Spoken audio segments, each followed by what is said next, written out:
By the way, there are 400 cameras in your face through the window. It's bizarre. It's like every. What are they waiting for over there? Is there is there another group? I think someone else is here. Taylor Swift is going to join us in a few minutes here live. Rob Pattinson from Twilight. So, will you spend the holidays working? Will you get a chance to take a break? I think I'm going to go back to London for a bit. Yeah. I hope. You say your family was with you at the premiere. Mm-hmm. Your mom, dad, sisters, brothers? Two sisters, yeah. Two sisters? Mm-hmm. What about your parents? And two parents. Yeah? Are they still married? Yep. You close with your mom? Yeah. Not so much? She's listening. Yes, yeah. By the way, she's listening right now. There was falsetto in your voice.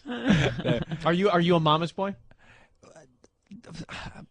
I don't think so. I think she probably thinks I am. But I don't. We're going to tell her there's a naughty side to you. I'm sure she already knows about it. Well, you are quite mysterious. Oh, really? Yeah. Have you picked up on that during this morning? 32 minutes with you over a coffee, and I think that you're kind of an enigma. Ooh. It definitely smell like one. I mean, but that's part of being who you are, to a degree. In other words, in general, or just me personally?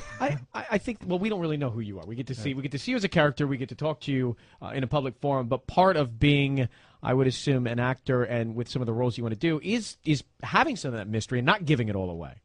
Yeah, it's quite difficult, but it's funny that I've realized the more I've been promoting this, the more you tell the truth, the more people make up whatever they want. It's so strange. You can say the most boring, bland truth about yourself, and that's the thing which will be misinterpreted in a million. It will be a prism to people. But if you try and make up some kind of interesting lie, it's picked up on well, people don't know necessarily if it's a lie or not. I think you should start. You're going to New York, I know, after this. I think you should start telling people the truth, that you were a trainer at the gym and the casting director came in for a workout and saw what you had to offer and said, you've got to try out for a speaking part. You've really got to stop just being a model in the background. You've got to try out for a speaking part.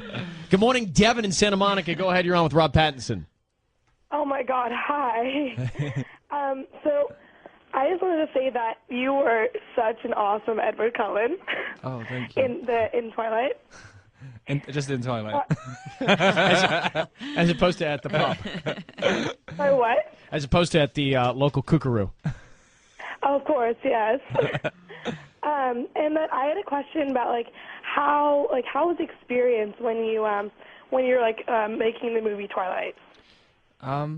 It was good. It was extremely stressful. I mean, anyone who's read the book would know, the part is physically impossible to play and mentally impossible. It was very stressful, but it was, there was some really good people working there.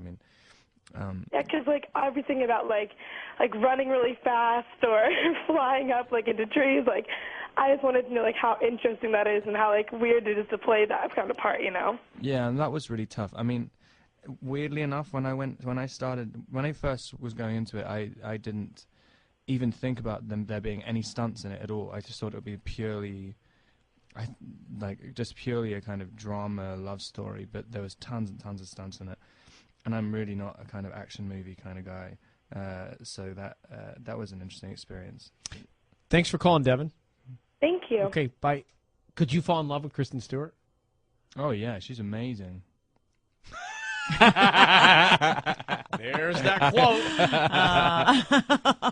I just like making her life really difficult. Well, it's and help us understand it. And you said that you said earlier that you're not really an actor, but it's got to be bizarre to sit with this girl, a beautiful girl, and develop this type of chemistry, which we all sort of look for in real life. Have that instant chemistry, and then not develop feelings for her. Yeah, it's really strange. Well, you do though. You do but then when it's funny how, that's the damage you have for trying to do anything real in acting. You kind of you leave jobs with both people feeling like they have no idea who the other one is, and they're just it's this horrible experience afterwards. But it's weird. It's like being at a funeral when you're I remember I was with a friend of mine when we first started acting. And there was at this funeral, and there was a guy giving a really moving speech, everybody's crying in the audience, and then we kind of look at each other to see if we're crying, and then burst out laughing. 'Cause it's like, are you going to use this? You can use this material, and it's like, and then your life just becomes this like bizarre thing. Was her boyfriend around when you guys are doing some of these scenes? Oh yeah, he was around like quite a lot of the time. And what's that exchange like? He was into it. Rob Pattinson, thank you so much for being generous with your time this morning. Congratulations on everything, and we hope to cut your hair soon. Take care. Thanks.